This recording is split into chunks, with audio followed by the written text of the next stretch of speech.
Good afternoon, everyone, and thank you for coming to Deb Chanel's 48's World, where we do recaps and reviews of soap operas as well as reality shows and shopping hauls, y'all.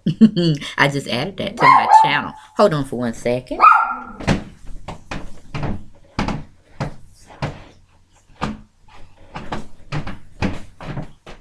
Okay, that's Elijah trying to bark at cars. I don't know why.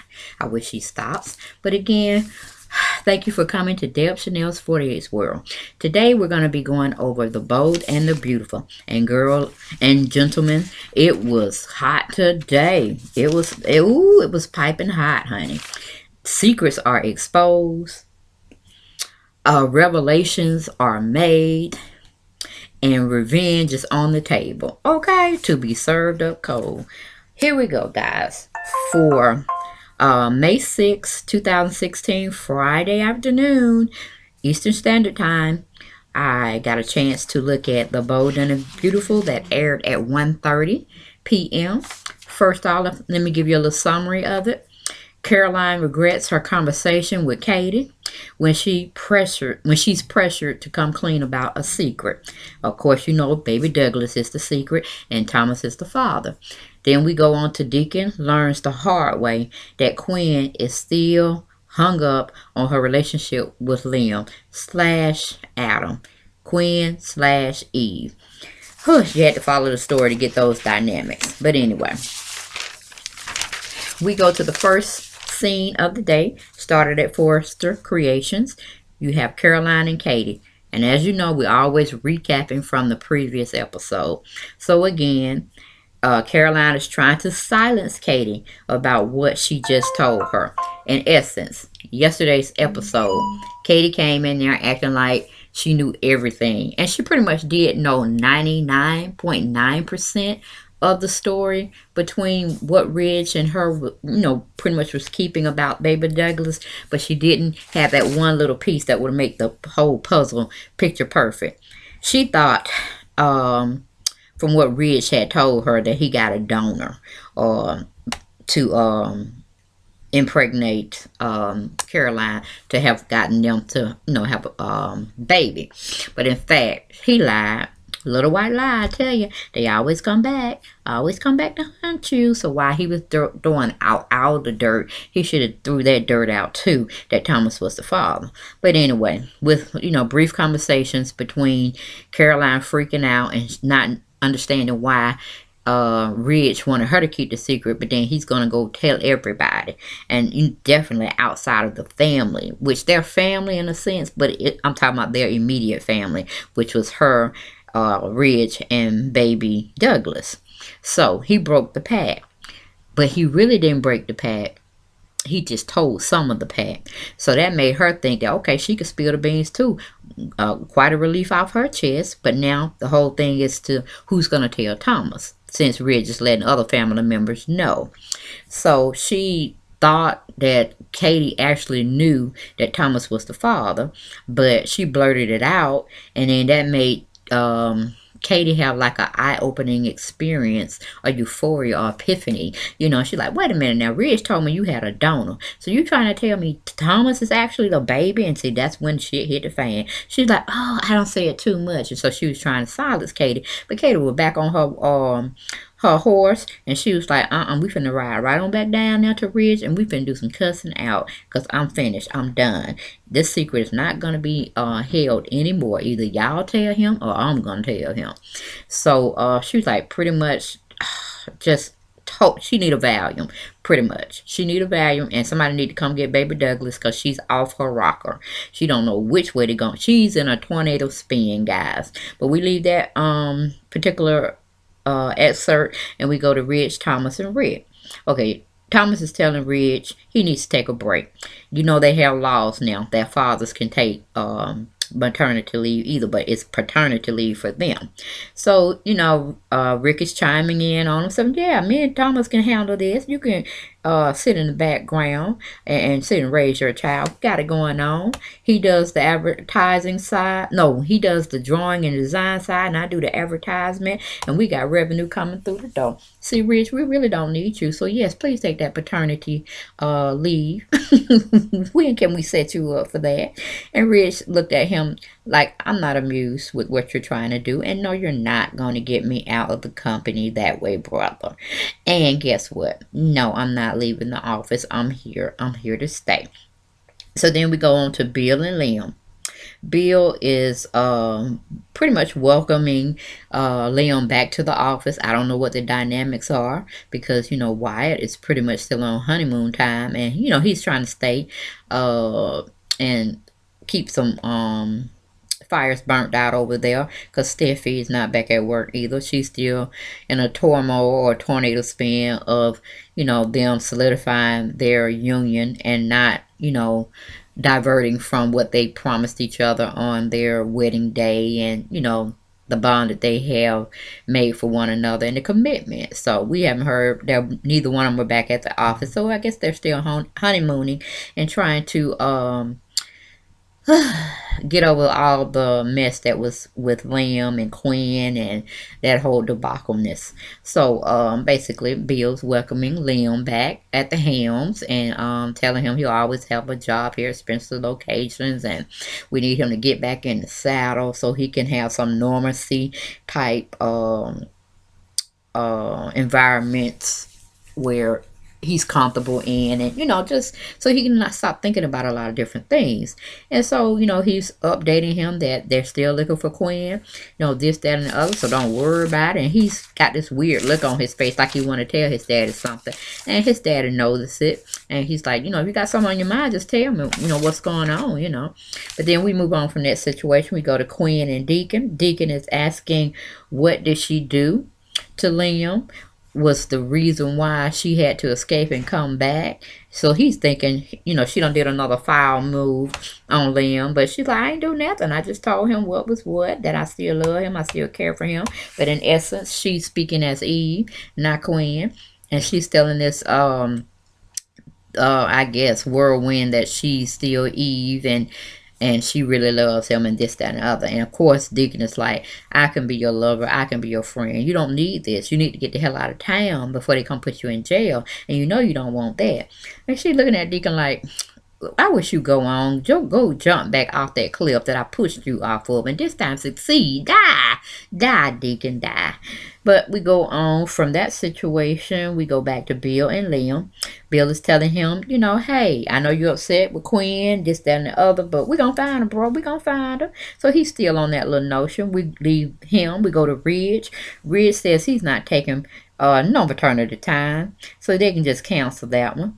And even though he there are laws in place for that, he's not taking any paternity time. Everything is copacetic. So we move from there. We go to Katie and Caroline. Katie is telling Caroline that she must tell Thomas.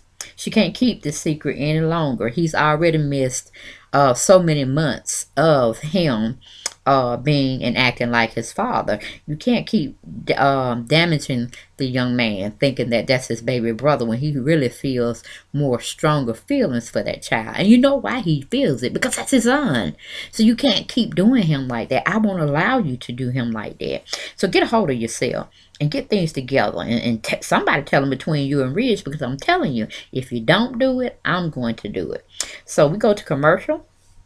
We come back from commercial and we're looking at Quinn and Deacon again. Deacon is trying to talk some sense into Quinn, but he sees he can no longer rationalize with her. And he's even telling her, I can be there for you. And she's like repulsed totally at Deacon's words of concern. Like, I don't want you. I didn't want you before. I didn't want you then. I don't want you now. Hell, I thought I killed you, but you still came back. Why don't you go away? I got this situation under control. It's going to work in my favor, because if he wanted to put me in jail, he had the opportunity right then and there. But no, he's going through some things. Evidently, Stephanie had came over earlier than I did, and she pretty much told Liam there's no her and them anymore. She's gonna stay in her marriage. They even got matching tattoo rings as a symbolizing figure of their love and commitment to each other. And it crushed Liam. He had this whole thing set up with roses, petals going everywhere, wine, candlelight. He said, well, hell, it wasn't for you. She said, I know it wasn't for me, but it's just the point. He did all that for Steffi, and Steffi still turned him down. So it may still have some revelations that he may still like me. Okay, so I'm not giving up on that, but you can certainly leave. But then we go on to Bill and Liam. Bill is telling them he wants to hear everything, play by play, blow by blow, of what Quinn did to you. He said, she didn't abuse you, did he? He says, no. He said, she didn't abuse you in the bedroom, did she? He said, no. And Liam starts to tell his dad she still loves him. That's what she came out to say. She wants me back. That's what she said, Dad. And of course, Bill just hit the roof like, her ass need to be in jail. And that's all that needs to happen. Lord, she done got you all messed up. You just mentally disturbed. If she thinks she's gonna come back in here and disturb your life anymore, I handle it, son. I'm gonna get them. Just tell me, what did she tell you what she was holding up at, or this, that, and that? And Liam was like, no, she didn't. So we go to Thomas and Caroline, and Thomas walks in to Caroline's office, or the office that they're sharing. I have no idea. But he sees her pacing the floor. And he's like, what's going on with you? What is going on? And she goes, she's, like I said, confused, disturbed. She's in a whirlwind. She don't know what to do. But she knows she needs to possibly tell.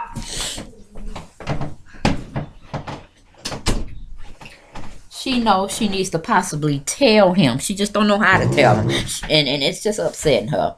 So we move on from there. We go back to Ridge and Rick. Rick is tearing into Ridge from the head to the sole of his feet, honey. He's telling him, look, Karma is a bitch. And Karma got your name all written over it. She like a boomerang. You can swing her far away, but she surely is gonna come back. And when she come back, she gonna bite that butt in the butt. She gonna get you now. And then as he's starting to leave after tearing at him for so many minutes, Katie, his aunt, shows up at the door, and she said, oh yeah, here is another one of your what do you call it, disasters, or mental affliction you put on somebody. And he's making reference that he messed over Katie as well. So it was a hot mess, but he was serving him up revenge on a cold dish. But anyway, Katie comes in. She makes sure Rick is out the door. She tears into Ridge about lying to her. And she said, okay, that's it. Gloves are off. I'm going to tell you, I know the truth from A to Z now. If you don't tell your son that he's the father, then I am. Then Ridge goes into like a little pity party, talking about, well, this is what he did to me. He took advantage of Caroline when we had briefly broke up and she was on the medication. He went over there. He didn't really say the words, but he just led it to believe that maybe Thomas raped her. I'm like, really, Ridge? Are you serious? Why are you gonna play those cards? Anyway, it was consensual, and Ridge needs to back the fuck off. You know what I'm saying? And he's gonna be the one left hanging with nobody while he's trying to throw injury on more insult, more on a wound that is just full flamed. He's throwing salt on it. Okay? I'm like, Rich, is there any honesty in your body? Could you just say, hey, they both got caught up with each other. They got in the moment. Both of them were drunk. She had taken some medication and she threw caution to the wind. It was consensual sex and they had sex, which in turn brought out a baby. Okay? That's all he had to say, because that's pretty much what happened. But no, he's going to make his son seems like some rapist going around here, other than him committing a crime and a betrayal of messing with his fiance. But she really wasn't your fiance anymore. Okay? You had pushed her, threw her to the wind. You were done with her. Okay? So That pissed me off in a sense. But Katie took it in stride. She said, okay, okay, okay. Because she was going to do her due diligence. She was going to go ask from the horse's mouth. And we'll tell you about that a little later on. But we go to commercial. We come back from commercial. We go to Deacon and Quinn. And I'm so sick of this storyline. I'm like, either keep Deacon in, give him some viable lines, play up his character a little bit more, because how y'all treating him and this whole scenario sucks, okay? But anyway, Deacon is still trying to say that Quinn has a death wish to keep tempting her own fate by thinking that Liam even has an ounce of pity for her and that they're going to come back together as a couple. No, that was Adam and Eve. That whole relationship was fictitious, okay? You set it up. You devised the plan and you tried to live through it. That's not reality. You all both know each other as Quinn and Liam, arch nemesis. Do you not remember that pattern? So he's trying to wake her up. But, she's still in her little fantasy world that she thinks she can be pulled into the reality. So we move on from there. We go back to Liam and Bill. Liam is expressing that he could have killed her because he was just so volatile when Stephanie walked out on him, and he knew the fact that she got her permanent tattoo of her symbolization of rings, solidifying their marriage, that she definitely didn't listen to nothing he said. And he understands that she felt like she was forced, but she was doing the right thing, but she wanted to honor her vows. So he understands the dynamics. But at the time when Quinn showed up, the only thing he thought about was killing her. But I thought he was trying to do a little rough sex with her, to tell you the truth, trying to make things a little interesting, because he was looking more so at her eyes and her lips. So I'm like, okay. And he was stroking her neck. He wasn't really trying to threaten, so he wasn't being honest with his daddy. He know he liked that woman in a sick, twisted kind of way. She did show him love, and love she showed him. He tapped into something else of her that probably once was Quinn at one time, but not the Quinn that we have been seeing gracing our screens with her antics and her performance for giving her character life. But anyway, he tells his dad that basically his only focus is not Quinn anymore. She's not seeming like she's gonna be a problem. She just wants this Adam fictitious person back. Okay, she loves me. What can I do? I'm finding a new found peace with her now. Because she did not treat me bad when we were together. She was a loving person. We loved each other, or what she told me I was, which was her husband.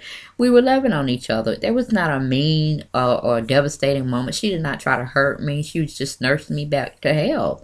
But in actuality, she was wanting me. I was wanting her. It was a nice thing when it was together. But when I got my memory back, I knew that I had bad feelings for this woman, and I should have been somewhere else.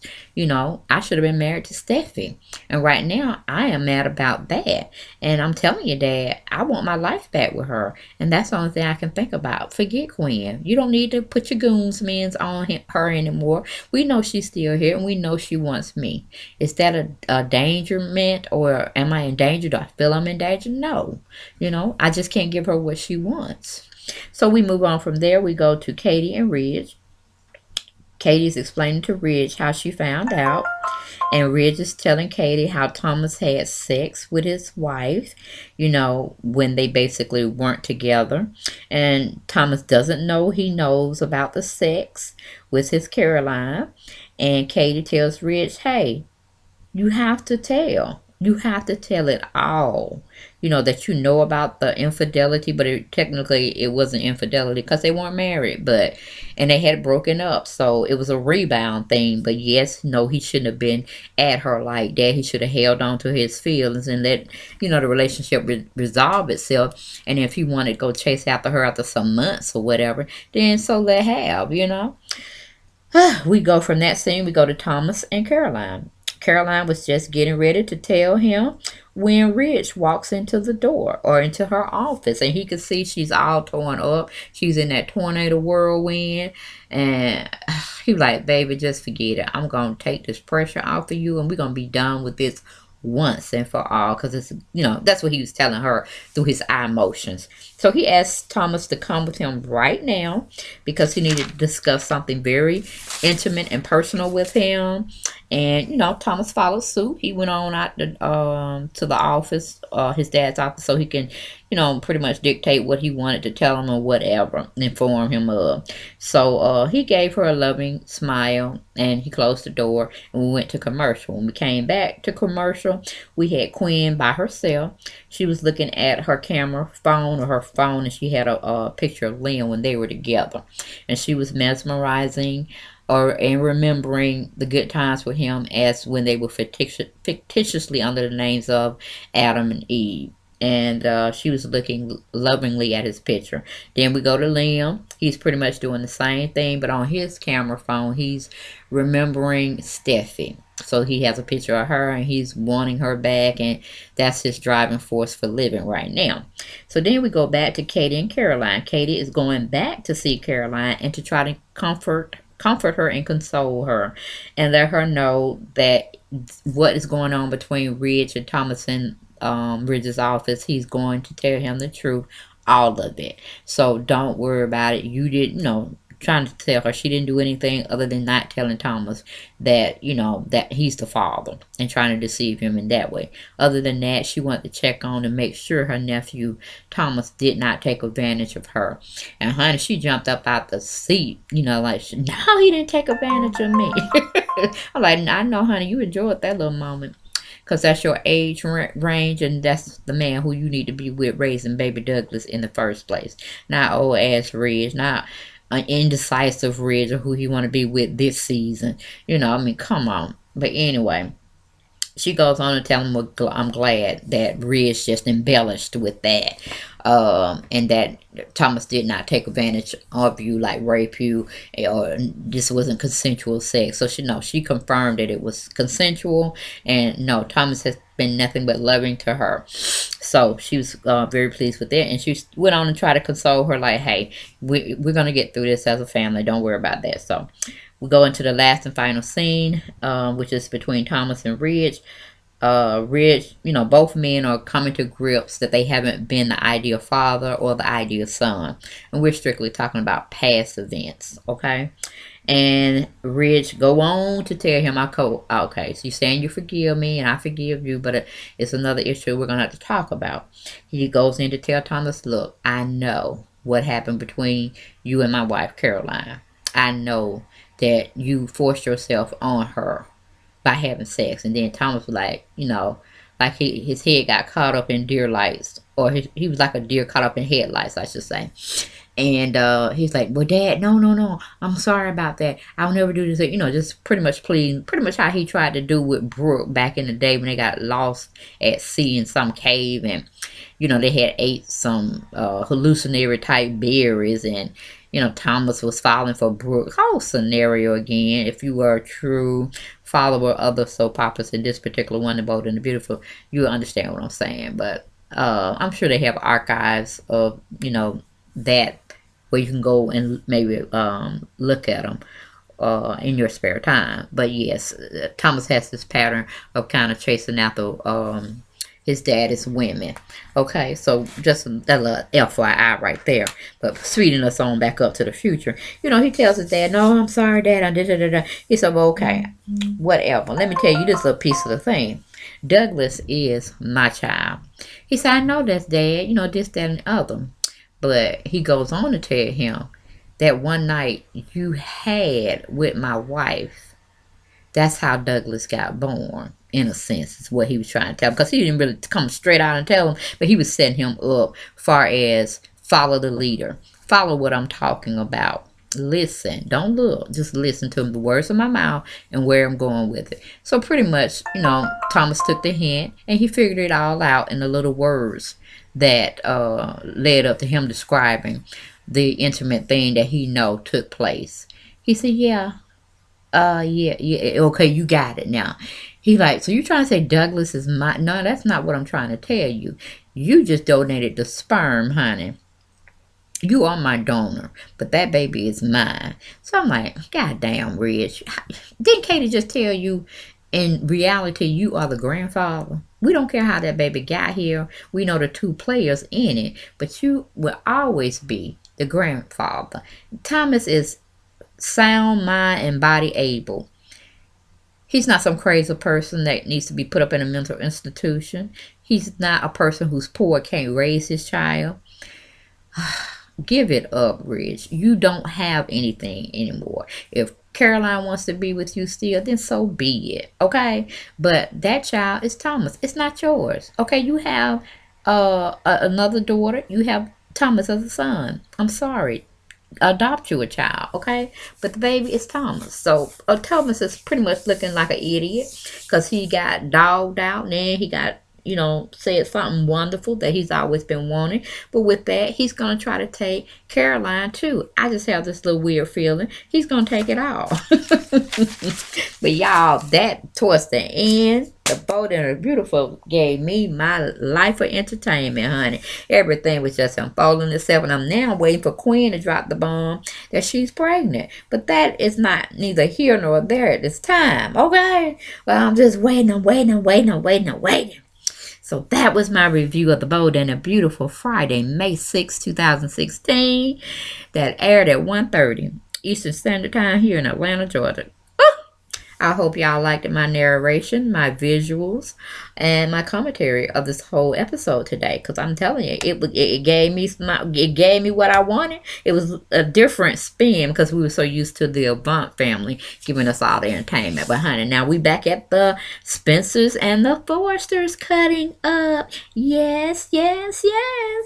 Okay, guys, y'all enjoy y'all weekend. Be blessed, be encouraged, stay focused on what really matters to you. And I will see you on Monday for more Bold and the Beautiful. Okay, guys, have a great weekend. Bye.